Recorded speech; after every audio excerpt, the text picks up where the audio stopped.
Este é o terceiro episódio dessa trilogia que explica por que nós não devemos torturar os dados para que eles confessem. Os dados também têm direitos.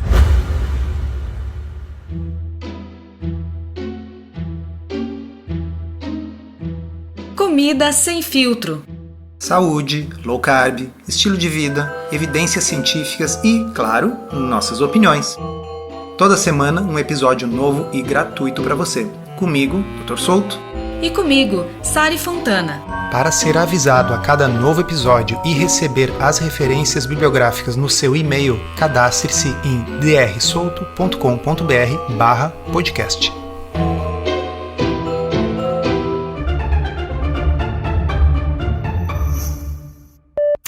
No primeiro episódio, falamos de forma mais ampla sobre como os quase infinitos graus de liberdade que os pesquisadores têm para escolher formas de analisar os dados dos estudos observacionais faz com que os resultados possam variar tremendamente.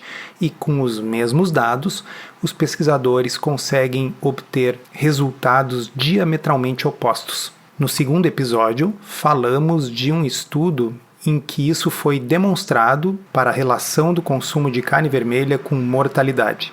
Os autores analisaram os dados de 1.440 formas diferentes e, embora a maioria dessas análises não tenha mostrado nenhuma relação entre o consumo de carne vermelha e mortalidade, 40 delas mostraram uma redução da mortalidade associada ao consumo de carne vermelha e 8 delas mostraram um aumento. Obviamente, redução e aumento não podem ser verdade ao mesmo tempo, mas eu repito, os quase infinitos graus de liberdade que os pesquisadores têm para analisar um grande banco de dados, seja na escolha das variáveis, seja na escolha dos métodos analíticos, torna possível encontrar quase todo tipo de resultado que esses autores quiserem encontrar.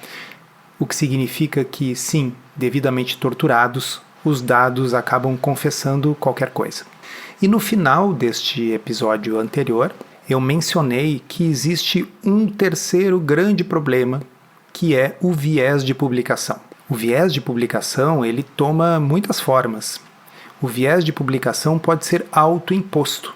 Os autores podem preferir não publicar dados que eles não consideram importantes.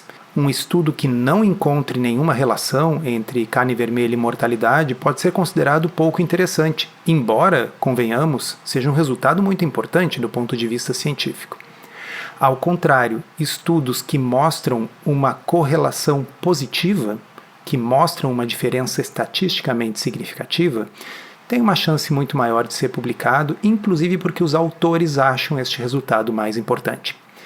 Mas o viés de publicação tem um lado mais sinistro, que é o fato de que as revistas científicas, os periódicos científicos, podem não ter interesse em publicar resultados negativos e podem não ter interesse em publicar resultados que vão contra os seus vieses pré-estabelecidos, que vão contra os seus preconceitos. Porque vamos lembrar, periódicos científicos são periódicos revisados pelos pares, ou seja, outros pesquisadores da mesma área vão revisar de forma anônima aquele trabalho científico. E se eles considerarem que aquele trabalho científico não tem méritos para ser publicado, eles podem bloquear essa publicação. Aí vocês imaginem que combinação mais perversa. Se os pesquisadores têm incontáveis formas de analisar os dados, podendo achar praticamente qualquer resultado a partir de um banco de dados de epidemiologia nutricional, se esses pesquisadores, a fim de avançar suas carreiras, precisam publicar, de preferência em periódicos científicos de alto impacto, e se esses periódicos rejeitam estudos que questionam o zeitgeist, que questionam determinadas ideias pré-concebidas e arraigadas, isso fará com que haja um predomínio desproporcional de estudos publicados que dão suporte justamente a essas ideias pré-concebidas, a estes preconceitos, o que só reforça ainda mais esses preconceitos, porque quando você vai ver na literatura, a literatura toda mostra a mesma coisa. Porque, como a gente explicou no episódio anterior, naquilo que os autores chamaram de análise de multiverso, nos outros universos em que o estudo mostrou resultados que eram diferentes do senso comum, bem, aquelas pessoas acabaram não conseguindo publicar os seus estudos naquele universo. Então, voltando para o nosso universo, hoje eu quero falar de um estudo sobre o qual nós já tratamos em um episódio prévio aqui do podcast. E eu vou fazer uma recapitulação bem rápida dele, que vai durar menos de 4 minutos, tá?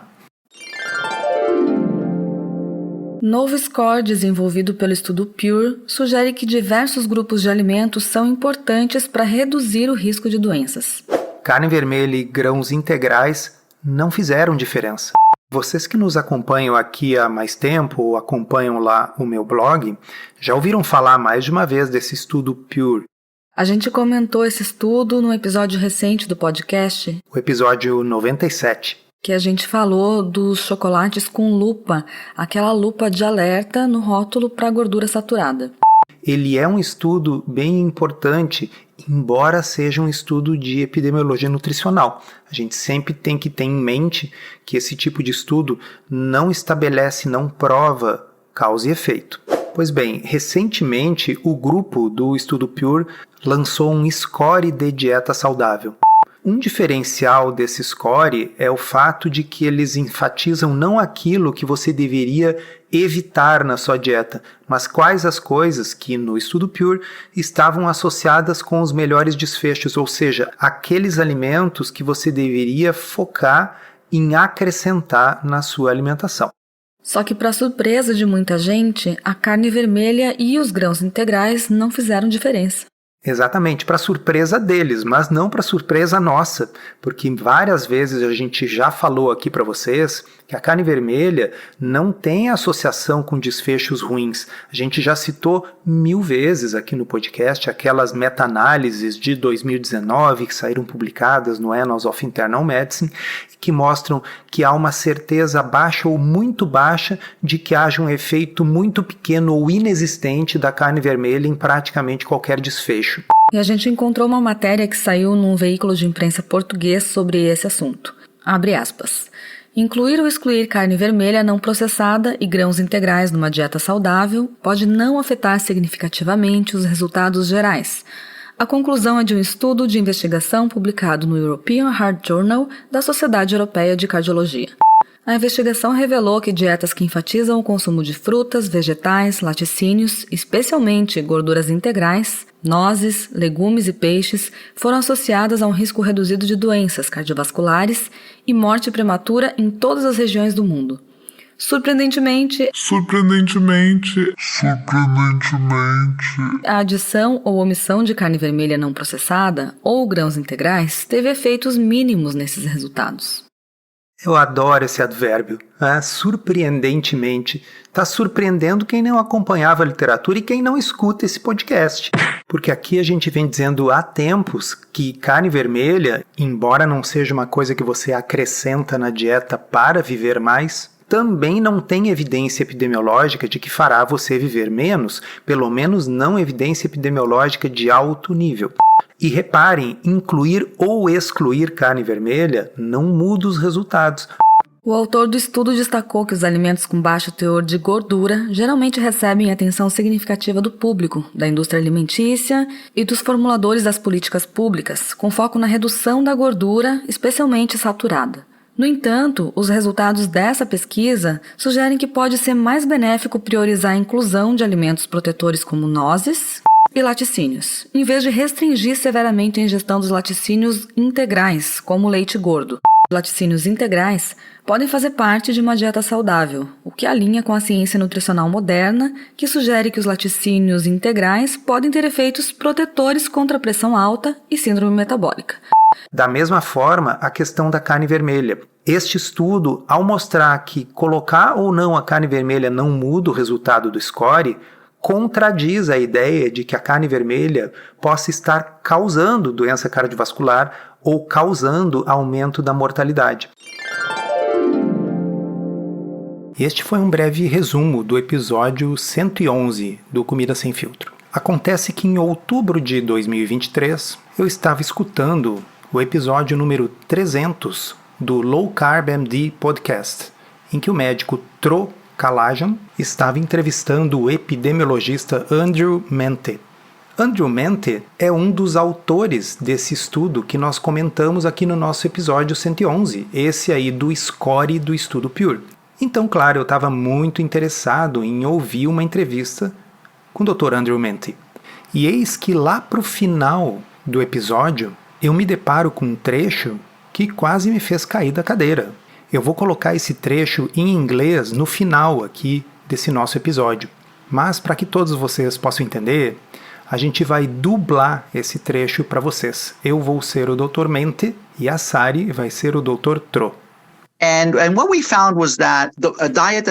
E o que encontramos foi que uma dieta composta por muitos dos alimentos que descobrimos em nossos artigos anteriores como sendo protetores, isso incluía frutas, vegetais, nozes, legumes, mas também alguns alimentos de origem animal, como peixes e laticínios, consumidos principalmente como laticínios integrais, estava associado a um menor risco de doenças cardiovasculares e morte. Agora, esse padrão alimentar é bastante consistente com o padrão mediterrâneo, com exceção dos laticínios integrais, visto que a inclusão de laticínios integrais realmente superou ligeiramente a dieta mediterrânea. Isso demonstra a importância dos laticínios integrais. Originalmente, queríamos incluir carne vermelha na pontuação do score, porque a carne vermelha estava associada a uma menor mortalidade. Mas devido às preocupações com a saúde planetária de alguns dos revisores e de algumas revistas, decidimos excluí-la do score. Então, mantivemos laticínios e peixes para representar alimentos de origem animal. Mas, ao mesmo tempo, em nosso artigo, que acabamos de publicar, mencionamos que a pontuação da dieta é flexível, de modo que pessoas que consomem carne poderiam incluir carne vermelha como parte da pontuação da dieta, e isso certamente não seria prejudicial e pode ser benéfico. Então, é uma pontuação de dieta flexível, de acordo com as preferências culturais e pessoais. Tem algo que você disse que chamou minha atenção e eu quase não sei se devo fazer essa pergunta ou não, mas me ajuda a entender por que os revisores estariam preocupados em incluir a carne vermelha. Sim, nossa mensagem principal sempre foi que reconhecemos a importância da saúde do planeta, certamente, mas nosso foco era a nutrição, acertar a nutrição e garantir que entendêssemos a nutrição. E então isso seria uma conversa separada que as pessoas que estudam aspectos ambientais poderiam ter. Esse foi o nosso argumento o tempo todo. Mas parece que houve grande resistência de praticamente todos os revisores quanto à inclusão, à preocupação com a inclusão da carne vermelha. Isso quando o estudo foi submetido a outras revistas, que rejeitaram com base nesses argumentos. Então, quando submetemos à revista atual que publicamos, o European Heart Journal, que é uma ótima revista, por sinal, tínhamos retirado a carne vermelha do score, porque, no fim, decidimos que o estudo era muito importante e precisava ser publicado. Mas também, ao mesmo tempo, reconhecemos isso na discussão do artigo, enfatizando que, quando você inclui carne vermelha, a pontuação da dieta era igualmente protetora. Então, certamente, você pode incluir carne vermelha na sua dieta, se quiser, e ainda ter uma dieta saudável, e assim fizemos esse ponto. Nossa, meu sangue está fervendo ouvindo que vocês foram rejeitados com base nesses argumentos. Simplesmente meu sangue está fervendo. Como é possível isso? Então, sim, é uma ótima pergunta, Tro. Quero dizer, eu não quero entrar muito nessa questão política. Mas, em resumo, queríamos publicar o artigo, mas, ao mesmo tempo, reconhecemos na discussão do artigo a importância da flexibilidade. E essa foi a forma que encontramos para contornar essa situação. Sabe, teria sido bom incluir, pelo menos um pouco de carne vermelha na pontuação, especialmente em um contexto global, onde a ingestão é muito baixa. E há todas as indicações de que a carne é protetora, aumentar a ingestão para níveis moderados a partir de níveis baixos. E ainda assim houve tanta resistência e lidamos com isso da melhor maneira possível, tornando a pontuação flexível. E esse, pessoal, é o batom na cueca do viés de publicação. As pessoas que leram esse artigo científico na literatura nunca ficaram sabendo disso. Esse assunto escapou nessa entrevista, nesse podcast, e digo para vocês lá no final do podcast, não era o assunto principal da entrevista. Então, lá pelas tantas, ele deixou escapar o que realmente aconteceu. Então, é uma rara oportunidade da gente ver como são feitas as salsichas, né? Vou repetir esse trechinho. Originalmente, queríamos incluir carne vermelha na pontuação, porque a carne vermelha estava associada a uma menor mortalidade. Então, lembrando, era um artigo em que, dependendo das coisas que a pessoa comia, ela recebia uma pontuação maior ou menor, e essa pontuação, nesse estudo observacional, estava associada com desfechos de mortalidade. Quanto mais alta a pontuação, menor a mortalidade. Resulta que a carne vermelha originalmente fazia parte do score. E outra coisa que os leitores do European Heart Journal não teriam oportunidade de saber é que esse estudo foi originalmente submetido a outros periódicos científicos que rejeitaram a sua publicação, não porque eles tivessem encontrado algum erro metodológico, não porque o artigo tivesse sido mal conduzido ou mal escrito, mas porque, abre aspas, parece que houve grande resistência de praticamente todos os revisores quanto à inclusão da carne vermelha, fecha aspas. E essas outras revistas, abre aspas, o rejeitaram com base nestes argumentos, fecha aspas. E é muito claro, quando a gente ouve a entrevista do Dr. Menti, que ele se sente desconfortável em falar sobre esse assunto, porque afinal ele é um pesquisador, ele vive disso, ele ainda irá conduzir muitos outros estudos e ele vai ter que submeter esses estudos para publicação nessas revistas científicas. Ele não quer se indispor com potenciais revisores, com potenciais pares que farão a revisão desses artigos. E por isso ele diz, quero dizer, eu não sei, não quero entrar muito nessa política, mas em resumo, queríamos publicar o artigo. E ao mesmo tempo reconhecemos na discussão do artigo a importância da flexibilidade. Deixa eu traduzir para vocês aqui. Ele foi impedido de colocar um resultado importante, o de que a carne vermelha era protetora, nos resultados. Porque se ele tentava colocar nos resultados, o estudo era rejeitado pelas revistas. Por quê? Por motivos ideológicos e não por motivos metodológicos. Então ele enterrou lá na discussão, que é uma parte mais do final do artigo, na qual os autores manifestam as suas opiniões sobre os dados, uma parte menos importante do artigo. Lá ele enterrou essa ideia, olha, e a carne vermelha, se ela for acrescentada no score, não muda os resultados. E aí ele coloca assim, ver apêndice. Eu vou explicar aqui porque a maioria das pessoas não convive com a literatura científica. Esse apêndice é um link que você pode clicar se você estiver vendo a versão online do artigo científico e que vai direcionar então você para um arquivo do Word, no qual estão dados que são oriundos do trabalho original, mas que não entraram na publicação, não estão no artigo científico. Então, os dados referentes à carne que mostram que se você agregar carne no score, está tudo bem, ou seja, que as pessoas podem ter um score alto de dieta saudável comendo carne vermelha, esses dados eles foram relegados ao apêndice. Não foi permitido que esses dados estivessem no corpo do estudo principal. E a admissão de que a carne vermelha poderia ser incluída na dieta saudável ficou restrita a uma ou duas frases enterradas lá no meio da discussão do artigo, que é uma parte menos importante. Como disse o Dr. Menti, teria sido bom incluir, pelo menos um pouco de carne vermelha na pontuação. E ainda assim houve resistência. E lidamos com isso da melhor maneira possível, tornando a pontuação flexível. Vou traduzir para vocês. O máximo que eles conseguiram de concessão foi que a carne vermelha pudesse ou não estar presente e isso não mudaria o resultado do score. Ou seja, nesse cuidadoso linguajar para não ofender suscetibilidades, abre aspas, tornando a pontuação flexível, fecha aspas.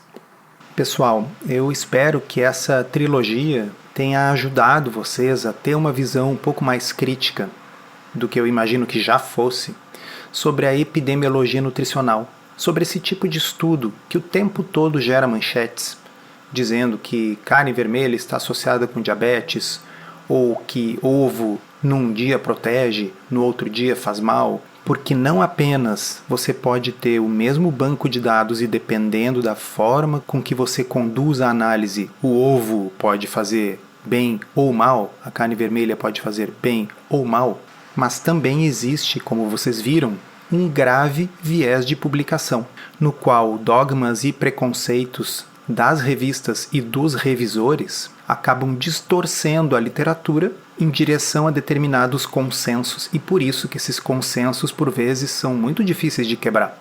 Imaginem por um momento que esses grandes departamentos de epidemiologia nutricional, como é o caso da Escola de Saúde Pública de Harvard, todos os anos formam dezenas de PhDs. E a tese de doutorado desses PhDs é um artigo de epidemiologia nutricional que precisa ser publicado num periódico revisado pelos pares. A única forma da pessoa ganhar o seu título de PhD, de doutor, é publicar um desses artigos. E como vocês viram, é virtualmente impossível publicar um artigo que não diga que carne vermelha faz mal, por exemplo. Então, você, um jovem pesquisador, com toda a sua carreira pela frente, tendo a oportunidade de publicar o artigo num periódico de primeira grandeza, vai jogar essa oportunidade fora apenas porque os dados mostraram que a carne vermelha não fazia mal?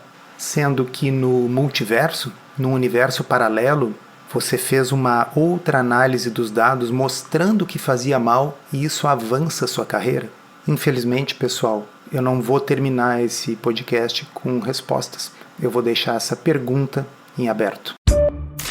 Como vocês sabem, eu gosto muito de podcast, mas o que eu gosto mesmo é de escrever. Tanto que eu lancei o meu livro em 2023, Uma Dieta Além da Moda, mas esse processo de escrever o livro fez com que eu tivesse que deixar o meu blog um pouco em segundo plano. E uma forma que eu encontrei de retomar a constância nas publicações do blog foi criar uma área de membros do blog Ciência Low Carb. A área de membros funciona num sistema de assinatura com recorrência mensal ou anual, e nesse espaço eu coloco conteúdo novo semanalmente sobre saúde, alimentação, estilo de vida, ciência, emagrecimento, sempre com um olhar crítico e trazendo o que tem de mais atual para vocês. E ali também eu concentro as minhas interações com os leitores.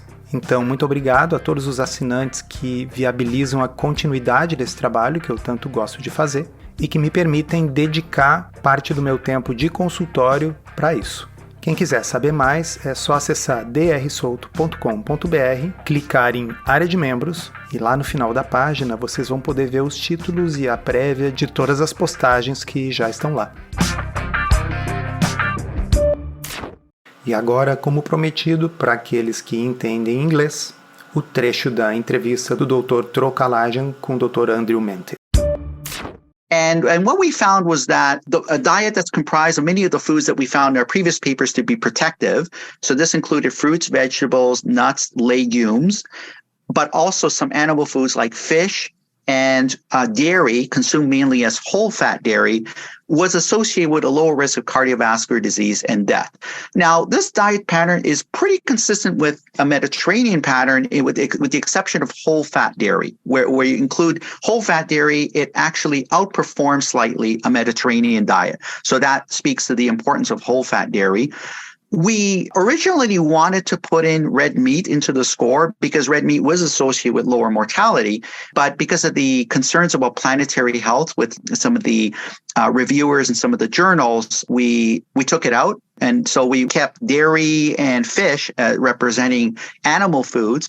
But at the same time, with our paper that we just published, we do mention that the diet score is flexible in that you could include people who are meat eaters could include red meat as part of the diet score, and that would certainly not be harmful and may be beneficial.